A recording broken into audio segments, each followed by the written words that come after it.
Vamos a charlar con Pablo Hueve, vamos a hablar de política internacional con el profesor Pablo Hueve, aunque en Telediario le digan doctor, porque vi que le decían doctor. Bueno, con Gaby estuvimos siguiendo la transmisión de todo lo que fue la elección de Río Cuarto, que ya hablamos con Osvaldo da Costa a comienzo de semana de lo de Río Cuarto. Que en su momento Pablo nos permitió llegar a él. Exactamente, es quien nos pasó todos los contactos. Pablo, ¿cómo andás?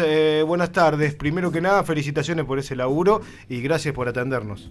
No, por favor, es un privilegio para mí poder dialogar con ustedes, mis compañeros de trabajo de la universidad, y mi saludo a la producción, al control central, a toda la audiencia. Y ustedes saben que es una discusión permanente con mis compañeros de Canal 13, porque les he dicho que me molesta profundamente el trato de doctor. Mira. Más allá de que sí lo soy, sí. Pero toda la vida entendí que era un grado académico para usar en el currículum y por el tema académico, pero eso no te convierte ni en mejor persona. Exacto. Y además el trato de doctor siempre, alguien me podrá decir que es un resentido social, pero uno lo siente como que casi que uno pone un escalón para parecer superior a los demás. Y sinceramente ese trato me molesta profundamente. Digo, en mi tumba no va a decir doctor, va a decir mi nombre y eventualmente mi número de socio de San Lorenzo, que tal vez por eso sea que termine en una tumba, pero bueno. y por eso nosotros te admiramos tanto también, por lo que acabas de decir. Pablo, ¿qué está pasando en Bolivia? ¿Hubo un golpe de Estado? ¿Hay un golpe de Estado en Bolivia? ¿Qué está sucediendo? Porque nos angustia. Sobre que estamos en una situación complicada acá, bueno, nada. Hubo un intento. Todo esto empieza... a ver, hay una situación muy delicada internamente en el MAS, en el movimiento al socialismo, donde, bueno, las rivalidades entre el presidente Luis Arce y el expresidente Evo Morales ya han tomado, yo creo que un rumbo irreconciliable. El ex jefe del ejército, Zúñiga, dijo ayer, esto es insultante, el jefe del ejército dijo que él se iba a encargar de terminar con Evo Morales. Automáticamente el presidente Luis Arce, a mi juicio de una manera dignísima, como hombre de la democracia, pero además como hombre político, como presidente de la República, más allá de las diferencias con Evo Morales, lo destituyó. ¿Qué pasa? 14:30 de hoy, miércoles, el general destituido de su cargo, podríamos decir el general en retiro, Zúñiga, fue con un grupo de militares a la Plaza Murillo, pero hubo algo extraño porque hasta la propia policía evitó que la gente, los oficinistas que tenían que volver a su trabajo luego del almuerzo, pudieran avanzar, y este militar, junto con tropas vestidas de guerra, y una tanqueta, forzaron la puerta de entrada del Palacio Presidencial en el momento en que había reunión de gabinete. Cuando le preguntó una periodista, él contestó que vamos a ver en las próximas horas un cambio de gabinete. Como si él fuera funcionario de la presidencia. Claro, y le preguntaron, pero ¿qué piensa el presidente? Y él contestó, esto es increíble, y él contestó, todavía sigue siendo presidente. Por ahora sigue siendo el presidente. Bueno, ingresan con las tropas al Palacio Presidencial, se desconocen a esta altura los términos de la negociación, pero lo que sí sabemos a esta hora, en este momento, de Argentina, son las 19:35, 18:35 en Bolivia, es que el gobierno ha logrado, en un acto de autoridad, destituirlo ya en la cara, ordenarle que vuelva con sus tropas a los cuarteles, sustituir a la cúpula de las 3 Fuerzas Armadas y dar por superado este levantamiento.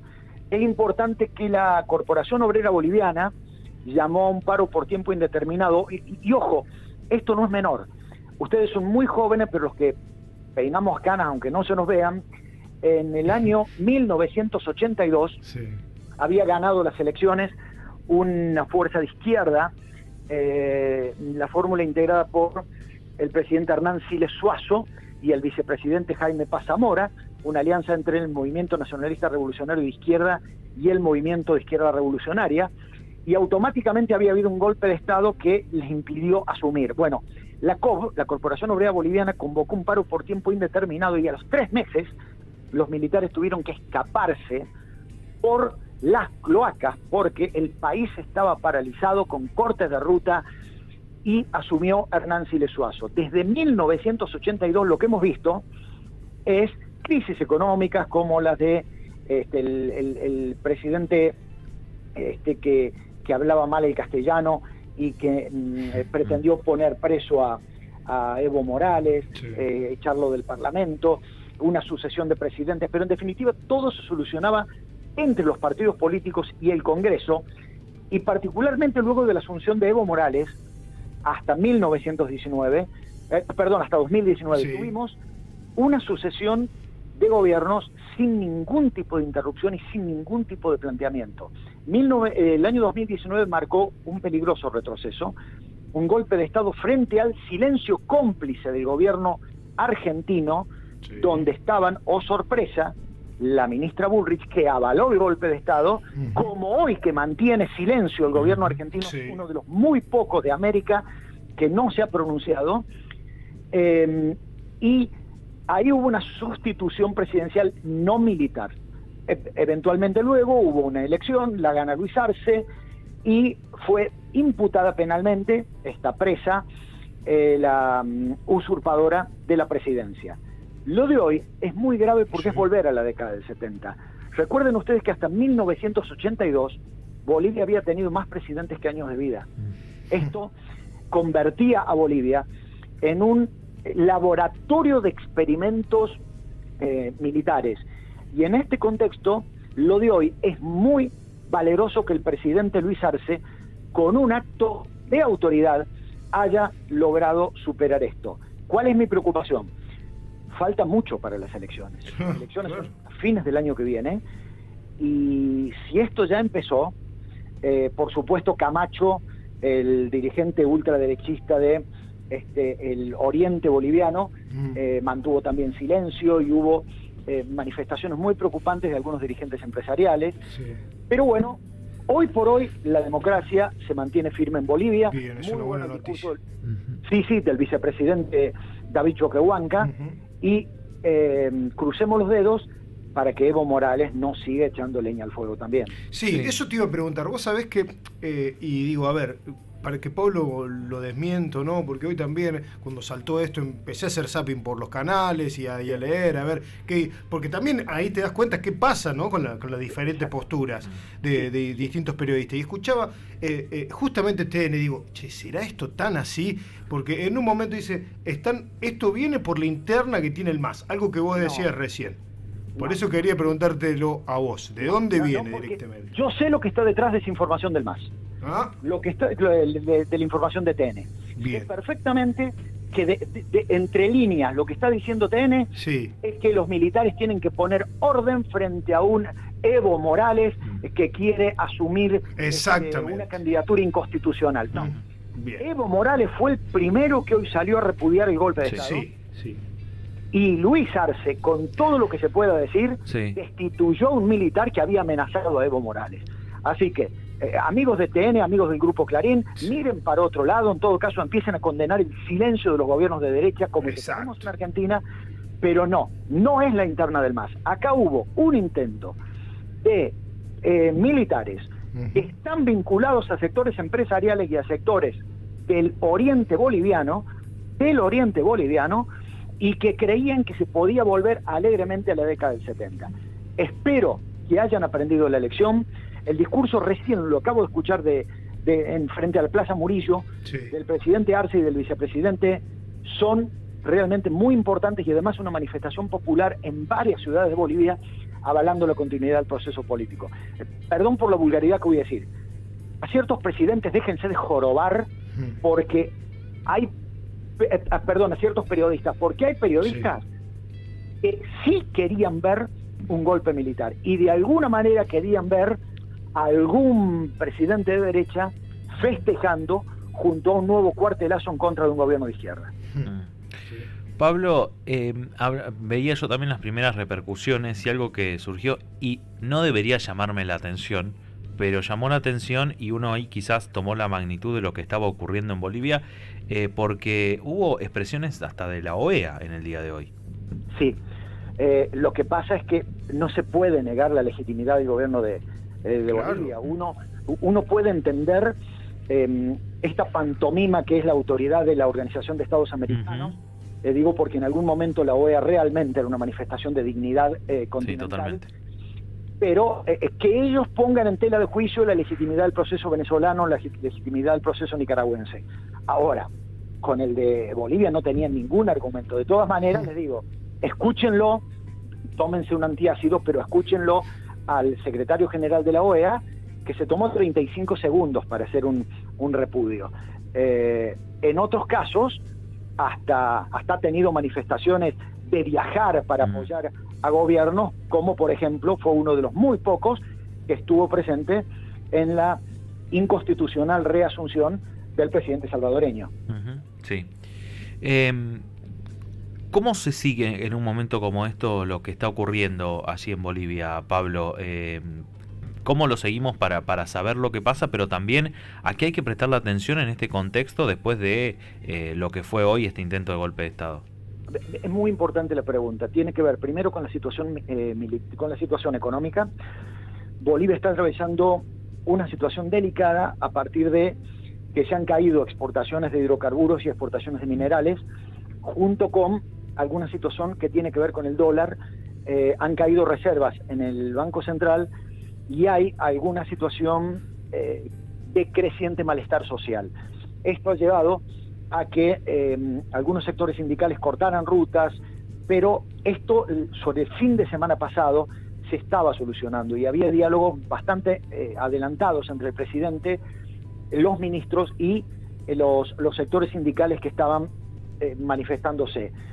Va a haber que ver cómo sigue la interna en el MAS, para ver la actitud de Evo Morales a partir de ahora, para ver si las fuerzas internas del MAS reincorporan a Evo al proceso, si es que es posible que inclusive el presidente Luis Arce tenga algún gesto más allá del que tuvo hacia Evo Morales, pero creo que hay que seguir el tema militar con los destituidos, a ver si se conforman con lo que ha pasado, si aceptan el acto de autoridad o si en algún momento pueden volver a las andadas. No pierdan de vista tampoco que hay un sector de Bolivia, que es el oriente boliviano, sí, Santa Cruz de la Sierra concretamente, Beni, Pando, que son, Cochabamba, que son marcadamente opositores al gobierno y que ellos habrían visto con buenos ojos el pronunciamiento militar. Me preocupa eso, sí. Me quedé pensando, para que entendamos, porque lo de Evo por ahí lo explicamos y lo dijimos, pero hoy Evo Morales está fuera de la estructura del MAS porque fue expulsado del MAS por la conducción actual. Hubo un contracongreso hace algunos meses atrás. ¿Podés explicarnos eso? Sí, correcto. El MAS tiene una estructura de partido político, tiene un estatuto. El sector que responde mayoritariamente al presidente Luis Arce, en el Congreso, un Congreso que Evo Morales denuncia de ilegal conformación en ese momento. Yo en esto tiendo una mano a Evo Morales. Creo que ese Congreso no funcionó correctamente de acuerdo a los estatutos del MAS. Se lo expulsa a Evo Morales y de esta manera, junto con un discutible fallo de la Corte Suprema de Bolivia respecto de que el silencio de la Constitución de Bolivia que tiene que ver con una nueva candidatura de Evo Morales luego de haber dejado pasar un periodo, la Corte Suprema dijo que no es posible.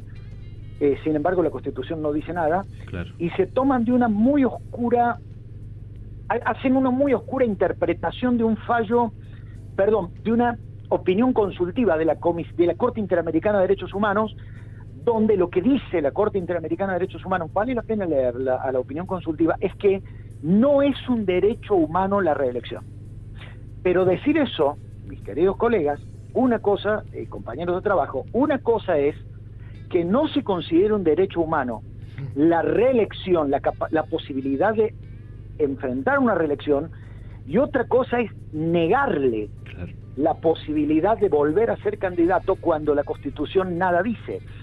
el maestro Sebastián Soler de la República Argentina, en un libro que se llama Las Palabras de la Ley, un libro que muchos periodistas de Buenos Aires tendrían que leer, dice: de lo que la ley no dice, nada debe suponerse. Y por lo tanto, si la ley mantiene silencio respecto de la posibilidad de que alguien, habiendo dejado pasar un periodo, pueda volver a presentarse, no le pueden inventar una prohibición que sencillamente no existe. En ese contexto sería preocupante para el futuro de Bolivia que las fuerzas progresistas fueran divididas el año que viene, falta muchísimo, un año y medio, y que eso abriera las puertas para que algún experimento como los que estamos padeciendo por estas pampas pudiera reinstalarse en la República de Bolivia. Ya vimos lo que pasó con el último gobierno de derecha, me refiero al que estuvo previo a Evo Morales y que terminó con la guerra del gas con más de 30 muertos. Exactamente, tal cual. Pablo, agradecerte, y lamentablemente lo que estamos viendo es una profundización de una derecha, ultraderecha, y ya con militares en la calle. Ver esas imágenes hoy del tanque en el Palacio de Gobierno, la verdad que lo resumiste muy bien. Eran imágenes de los 70 y estamos viviendo tiempos en Latinoamérica muy, muy complejos. Desde hace tiempo ya, desde 2019, vos nombraste por allí, me parece que fue una fecha clave e importante, lo que vivimos en Argentina. Justamente hoy empezó el juicio del intento de homicidio a la ex vicepresidenta. Exactamente. Bueno, todo lo que estamos viviendo, y se profundiza. Parece que esto no es que va a haber una salida por el sector de centro o de izquierda. No, todo lo contrario. No, lamentablemente. Bueno, tal vez las condiciones socioeconómicas en las cuales estos gobiernos, como el que tenemos en Argentina, estén sumiendo a gran parte de la población, haga que en algún momento haya una reflexión, y una reflexión que va tal vez a una cuestión filosófica, pero bastante profunda. Qué paradoja que aquellos que se llenan la boca hablando de libertad son los que reivindican a quienes son los responsables de las páginas más oscuras del género humano. Ojalá que en algún momento la palabra libertad deje de ser prostituida por aquellos que ni siquiera entienden su significado. Gracias, Pablo. Abrazo. Que andes bien. Abrazo para ustedes. Chau. Pablo Hueve, profesor Pablo Hueve, especialista en política internacional, politólogo. Bueno, es siempre un gusto poder dialogar con él, y más en estos momentos, con toda la información que llegaba desde Bolivia, y que, bueno, muchos no sabíamos qué estaba pasando, sobre todo en las internas que también tiene el gobierno boliviano, el Estado boliviano, o los diferentes partidos. Pero ver esas imágenes hoy, Gaby, a mí me generaron una angustia y una preocupación también. Sí, a mí me dio mucha preocupación también. No solamente por el pueblo boliviano, sino por todo lo que puede llegar a suceder. Porque sabemos cómo se habilitan algunas funciona muchas cosas de la política. ¿Plan Cóndor no le suena? En América Latina, casi como unas fichas del dominó, ¿no? Sí, es muy fuerte esa imagen. Si ustedes no tuvieron la oportunidad de verlas, es eso, una tanqueta golpeando de lleno la puerta y abriendo la puerta todo de ese espacio que está colindante a la Casa de Gobierno, que es por donde se accede también. Como Palacio del Pueblo se llama. Exactamente. Tremendo las imágenes, lo que llegaban desde allí, ver cómo se tomaban transmisiones en vivo de periodistas que estaban en el lugar, pero que los estaban sacando la milicia desde la plaza allí, después de esas declaraciones. Y bueno, finalmente lo que ocurrió con Luis Arce y lo que conocíamos recién con Pablo. La verdad que es una buena noticia. Es una buena noticia a esta hora. Que la democracia reina todavía en Bolivia. Reina en Bolivia, es verdad, y que fue qué paradoja decir la democracia reina. Pero sí, bueno, pero sí. Digo, es metafóricamente hablando. Terminó siendo un intento que la democracia pudo frenar, pero pensaba yo hoy cuando Álvaro García Linera vino a la UNBM. Sí, claro. Que luego, cuando fue el golpe en el 2019, se rescató, y rescatamos en ese momento, lo hicimos acá también, un textual de lo que él había dicho acá, de cómo el pueblo boliviano se había quedado solo en una América Latina que empezaba a mirar para otro lado en aquel momento, y de que los pueblos de América Latina no tienen que estar desunidos, sino todo lo contrario. porque hay intereses que pasan los años pero no cambian. Y bueno, y hoy pensé un poco en eso, ¿no? Digo, como esto que vos recién decías al final, como todo está en una sola dirección, con pueblos que están sufriendo muchísimo y con algunas personas que hoy, y algunos sectores de poder que hoy no miraban con tanto desagrado esas imágenes que a nosotros nos partían el alma antes de venir para la radio acá. Hay que prestar mucha atención, pero también hay que seguir cuidando y fortificando nuestros sistemas democráticos y nuestro pueblo de América Latina. Exacto, Gaby. Creo que haces justo un punto y se me viene a la mente todo lo que estamos viviendo también en cuanto a algunos discursos que también comienzan a aparecer de nacionalismos muy potentes, muy fuertes y además llevando la palabra de alguien que fue muy importante en este país, como fue Perón, y hablando de un nacionalismo. Ojo y lean a Perón en serio, si lo van a leer. Hablaba también de una patria grande. También hablaba de una patria grande. Así que si lo van a leer, hay que leerlo todo, ¿eh? Como a todo el mundo, porque si no cada uno agarran una parte y... Y acá la cosa no es de izquierda ni de derecha. No. Aunque sigue siendo más de derecha últimamente, todo de derecha. No, digo porque... No, ya sé. Para que se entiendan algunas cosas, porque algunos traen algunas partes y otras se olvidan, otros traen otras. Hay que leer completa la página. Hay que leer a cada artista con su obra completa. Exactamente. Por más que comparten muchas cosas, algunos pensamientos económicos que están surgiendo otra vez. Porque eso no quiere decir que no quiero la industrialización, ¿eh? Ojo, tampoco me la hagan comer. No, hay que aclarar todo por las dudas. No, todo el tiempo hay que estar aclarando todo. Por la duda no, porque si no algunos se llevan mucho en la boca. Ni Moreno ni Grabois, unidad, primero que nada. Voy, y ya está, ya que estamos, lo cierro así. Sí, está perfecto, parece. No lo dije nada. Porque... ¿Te gusta? ¿Te gusta de esa manera? Ya vamos a tener una unidad, ojalá que lo haya. Ojalá que prime. Que se pongan los pantalones largos.